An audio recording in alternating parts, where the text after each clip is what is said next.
अस्सलाम वालेकुम एवरीवन, कैसे हैं आप सब। उम्मीद है कि सभी ठीक होंगे। यहाँ पे मैं नाश्ता वगैरह बना चुकी थी। नाश्ते में था पराठा, चाय और साथ में अंडा। और मेरा इरादा था कि मैं जल्दी जल्दी से नाश्ता करती हूँ, इसके बाद फ़ौरन से मैं काम स्टार्ट कर देती हूँ क्योंकि आज मुझे बहुत सारे काम करने थे। और बेड सेट जो वो मैं पहले ही सेट कर चुकी थी। मुझे ऐसे लगता है कि बेडशीट सेट होना तो 20-30% काम घर का जो है वो डन हो चुका होता है। रूम भी बहुत क्लीन लगता है, इसके अलावा घर भी जो है वो बड़ा साफ़ साफ़ लगता है। तो उठते साथ ही सबसे पहले मैं बेडशीट सेट करती हूँ, उसके बाद मैं नाश्ता वगैरह कर लेती हूँ। और जैसे यहाँ पे मैंने नाश्ता कर लिया था तो थोड़े से गेस्ट आ गए थे और ख़ैर उन्होंने कुछ खाया पिया तो नहीं था, सिर्फ चाय पी और वो भी मैंने ज़बरदस्ती ही पिलाई थी। और बस यहाँ पे फिर मैं जल्दी जल्दी से जो है वो बर्तन वॉश करना शुरू कर दूँगी। अच्छा, जो दावत वाले जितने भी बर्तन थे ना वो मैंने जल्दी से सारे ही क्लीन कर दिए थे, रात में ही वॉश कर दिए थे। और फिर मुझे ये होता है कि अगर सुबह उठूँ और किचन में इतने सारे बर्तन पड़े हों, मेरा बिल्कुल भी दिल नहीं कर रहा होता कि मैं नाश्ता बना लूँ, यहाँ पे बर्तन धो लूँ। और मैं बड़ी बेजारी से नाश्ता बना रही होती हूँ और फिर बड़ी ना मुश्किल से मैं वो बर्तन वॉश करती हूँ। तो फिर जैसे ही गेस्ट आते हैं ना दावत के बाद, मैं फ़ौरन से बर्तन वॉश कर देती हूँ ताकि सुबह में मुझे किचन अच्छा सा लगे, प्यारा सा लगे और मैं नाश्ता मज़े मज़े से बनाऊँ। तो बस यहाँ पे आज मेरा किचन जो है वो नीट एंड क्लीन था, तो मैंने जल्दी से अच्छा सा मज़े का नाश्ता बना लिया, नाश्ता कर लिया। अब मुझे करनी थी क्लीनिंग बाकी घर की। ज़ाहिर सी बात है, बच्चे भी थे और हम लोग भी थे तो घर में घूमते फिरते रहते, आगे पीछे पाँव के बहुत निशान पड़े थे। रूम्स वगैरह जो है वो अच्छे तरीके से मैंने क्लीन कर लिए थे और सोफ़े वगैरह भी कर लिए थे। डस्टिंग वगैरह भी मैंने पहले ही कर दी थी। बस मुझे यहाँ पे ना, यहाँ मैंने सोचा आज झाड़ू लगा के इसमें क्लीनर ऐड करके तो अच्छे तरीके से इसको मैं क्लीन कर लेती हूँ फ़र्श, ताकि जो हम लोग गुजरते हैं ना तो पाँव के निशान साफ़ वाज़िया हो रहे थे तो बुरा लग रहा था। मैंने जल्दी जल्दी से फ्लोर जो है वो भी क्लीन कर दिया, वाइपर वगैरह लगा दिया। इसके बाद टेबल वगैरह क्लीन करूँगी और यहाँ तक मेरे ये सारे काम जो हैं वो डन हो चुके थे। अच्छा, ये वो क्लीनिंग थी जो अभी मैंने दावत के बाद वाली की। इसके बाद अब मुझे ना अलमारियाँ वगैरह जो हैं वो क्लीन करनी थी। जैसे कि कुछ व्लॉग्स पहले मैंने आप लोगों को दिखाया था, मतलब कुछ दिनों पहले मैंने आपको दिखाया था कि मैंने गर्मियों के जो कपड़े हैं ना वो सारे निकाल लिए थे और उन्हें तय करके वापस रख दिया था। और अब मुझे सर्दियों के कपड़े जो हैं वो समेटने थे। तो गर्मियों के कपड़ों में जो कुर्तियाँ वगैरह थी वो मैंने ऐसे ही रख दी और बाकी सारे कपड़े जो हैं वो मैंने तय करके पैक करके वापस रख दिए थे। और इसमें से कुछ टी शर्ट्स वगैरह जो हैं वो मैंने नहीं रखी थी, वो इस वजह से कि समटाइम्स ऐसे होता है कि सर्दियों में रज़ाई वगैरह ली हुई होती है या ब्लैंकेट लिया होता है तो बड़ी ना घुटन सी होती है, तो मैं समटाइम्स टी शर्ट वगैरह पहन लेती हूँ और फिर रज़ाई में या ब्लैंकेट में बैठ जाती हूँ। अच्छा, यहाँ पर मैंने अच्छे तरीके से स्प्रे कर लिया था और इस सेफ़ को मैंने अच्छे तरीके से चमका लिया था।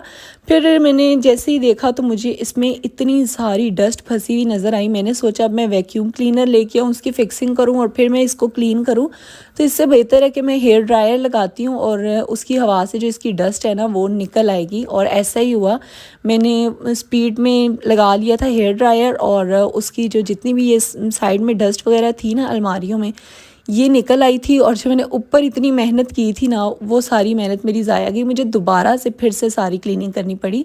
पहले मुझे ये जगह ना नज़र नहीं आई थी जिसमें आप डस्ट देख रही हैं, मुझे नज़र नहीं आई थी। अगर ये पहले नज़र आई होती तो मैं पहले ये क्लीन करती, फिर मैं कबर्ड करती तो मेरा काम ईजी हो जाना था। खैर ये भी इतना कोई टाइम टेकिंग काम नहीं था, मैंने जल्दी जल्दी से कर लिया था। और इसके बाद अच्छी खासी इसमें से ना धूल मिट्टी निकली थी, आप लोग देख सकते हैं।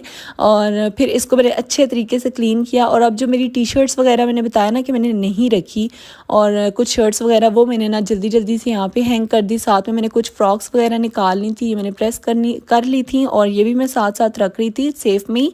और इसके बाद कुछ कपड़े वगैरह जो है वो भी मैंने प्रेस कर लिए थे खड़े खड़े ही 4-5 सूट, ताकि सेफ में कुछ ना कुछ तो पड़ा हुआ नज़र आए ना।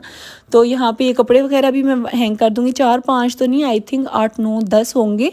ये ड्रेसेस भी मैंने आज कर लिए थे, साथ में ये शर्ट्स वगैरह जो फ्रॉक्स वगैरह मैं कह रही वो कर ली थी। अब ना सिर्फ थोड़े बहुत और कपड़े पड़े हुए थे, मतलब ये वाले सारे अभी मुझे करने थे। इसके अलावा स्वेटर्स वगैरह थी और भी काफ़ी कुछ था। तो पैंट्स और इस तरह से ये ट्राउज़र्स और स्टॉलर वगैरह अब मैं हैंग नहीं करूँगी क्योंकि मेरे पास जगह नहीं है। मैंने सोचा कि हैंगर से निकाल लेती हूँ, सारे तय करके ना इस तरह से मैं रख लूँगी। यहाँ पे मैंने रख दिए थे स्टॉलर्स, एक साइड पे मैंने पैंट्स रख दी थी, दूसरी साइड पे मैंने हाफ स्लीव्स भी रख दी थी, वेलवेट की शर्ट्स भी रख दी थी। साथ ही मैंने कुछ टाइट्स और ट्राउज़र्स वगैरह रख लिए थे। तो ये कुछ इस तरह से ना अच्छे से सिमट गया था। अच्छा, जो इस्त्री स्टैंड है, पहले मैंने टीवी लाउंज में रखा था, वहाँ बैठ के कर रही थी प्रेस। और इसके बाद फिर मैं रूम में लेके आ गई थी क्योंकि मैं थक गई थी खड़े हो के। तो मैंने सोचा दीवान पे बैठ के तो मैं अच्छे तरीके से ना कपड़े प्रेस कर लेती हूँ। और फिर यहाँ पे मैंने ऑर्डर कर ली थी, क्या कहते हैं, ब्रेड, अंडे और ब्लू बैंड। अच्छा ये अच्छा है कि घर तक ना डिलीवर कर जाते हैं, तो कभी कोई चीज़ जो है वो अच्छी नहीं भी आती लेकिन कभी अच्छी खासी आ जाती है। तो यहाँ पे मैंने ब्लू बैंड जो है वो छोटा पैक होता है वो ऑर्डर किया था, लेकिन चले बड़ा आ गया। और मैंने फिर यहाँ पे सैंडविचेस बनाना स्टार्ट कर दिए थे। पहले मैंने सोचा बाहर से कुछ मंगवाती हूँ, लेकिन सच बताऊँ तो बहुत भूख लगी हुई थी और अच्छा खासा टाइम लग जाना था बाहर से कुछ भी मंगवाने में। तो मैंने सोचा कि चलिए आज सैंडविचेस बना लेती हूँ। और ये अंडे, ब्रेड और ये सब कुछ तो तकरीबन 7-8 मिनट के अंदर अंदर मुझ तक पहुँच गया था। तो जल्दी से यहाँ पे अंडे फेंटेंगे, साथ में कबाब वगैरह जो है वो मैंने आप लोगों के साथ शेयर किया था कि मैंने दावत के लिए बनाए थे, वो भी अच्छे खासे पड़े हुए थे। तो जल्दी जल्दी से यहाँ पे मैं कबाब जो है वो अंडे में डिप करूँगी, इनको पकाऊँगी और इसके बाद साथ में चाय भी रख लेंगे, चाय पियेंगे, सैंडविचेस खाएंगे और फिर से मैं अपने काम में दोबारा से लग जाऊँगी। अच्छा, जो मसाला ख़त्म होता है ना उसका डिब्बा मैं ऐसे ही फिल करके नहीं रखती, मैं उसको अच्छे तरीके से वॉश करती हूँ। जैसे ही वो डिब्बा खुश्क हो जाता है उसके बाद उसमें कोई भी मसाला, पत्ती, चीनी या फिर शक्कर जो भी ऐड करना होता है वो कर लेती हूँ। यहाँ पे कबाब रेडी हो गए थे, जो बचा हुआ अंडा था वो मैंने ऐसे ही साइड पे पका लिया था। अच्छा, फिर इसके बाद मैंने और कबाब भी फ्राई किए थे और अंडा भी बनाया था। साथ साथ सैंडविचेस के लिए मैं यहाँ पे एक पेस्ट बना लूँगी और पेस्ट में मैंने मेयो ऐड किया था और मेयो के साथ मैंने केचप ऐड कर दिया था। और फर्स्ट टाइम ही मैं बना रही थी सैंडविचेस, मैंने कभी भी सैंडविचेस घर पे नहीं बनाए और ना मुझे पता था कि कैसे बनेंगे, इसमें खीरे, प्याज वगैरह कुछ डलता है या नहीं डलता। लेकिन मेरे माइंड में ये था कि अगर मैंने इसमें प्याज, टमाटर, खीरे डाले तो ये सौगी से हो जाएंगे, क्योंकि इसने इस तरह से मतलब सैंडविच मेकर के अंदर जाके ही पकने। तो फिर मैंने सारा से और आप ही से पूछ लिया कि आप लोग मुझे बता दें कि मैं इसमें खीरे और ये टमाटर वगैरह ऐड करूं या ना करूं। तो आप ही ने तो मुझे खैर कहा कि मैंने इसमें बहुत कुछ ऐड कर दिया था, मैरिनेट करके चिकन वगैरह भी, इसके अलावा कबाब भी, अंडे भी और पता नहीं क्या कुछ उन्होंने मुझे बताया। और सारा ने मुझे कहा, मैंने आज तक किसी को डालते हुए तो नहीं देखा, आप ट्राई कर लो। मैंने कहा नहीं यार, सोगी से हो जाएंगे, फिर फ़ायदा नहीं, फर्स्ट टाइम बना रही हूँ, तारीफ़ तो थोड़ी करवा लूँ। तो बस मैंने जल्दी जल्दी से ना यहाँ पे चाय भी रेडी कर ली थी, सैंडविचेस भी रेडी कर लिए थे। खाने पीने के बाद मेरा बिल्कुल भी दिल नहीं कर रहा था कि अब मैं कोई सा भी काम जो है वो स्टार्ट कर लूँ, लाइक प्रेस वगैरह करना। मेरी तो आदत इस तरह की, मैं कोई सा भी काम करना स्टार्ट करूँ ना तो फिर मैं उसका एंड करके ही बैठती हूँ। लेकिन अगर मैं बीच में बैठ गई और फिर मेरी एनर्जी जो है वो डाउन हो गई तो मेरा फिर बिल्कुल भी दिल नहीं करेगा कि अब मैं उठूँ और कोई भी काम करूँ। ये व्लॉग मेरा वार्डरोब टूर से पहले का रिकॉर्डेड पड़ा हुआ था, बट एडिट करके मैं अपलोड नहीं कर पाई और अभी मेरे पास आज कुछ था नहीं अपलोड करने के लिए। मैंने सोचा कि यही व्लॉग मैं एडिट करके अपलोड कर देती हूँ। आप लोगों को मेरे व्लॉग्स आजकल बहुत पसंद आ रहे हैं, आप लोग मुझे ढेर सारी दुआएं देते हैं और मैं पढ़ के आपके कमेंट्स बहुत खुश होती हूँ। अल्लाह ताला आप सबको भी इसी तरह से खुश रखे और आप लोगों की तमाम परेशानियाँ दूर करें। आप लोग ऐसे ही मुझे प्यार देते रहें और अपनी दुआओं में मुझे याद रखिएगा।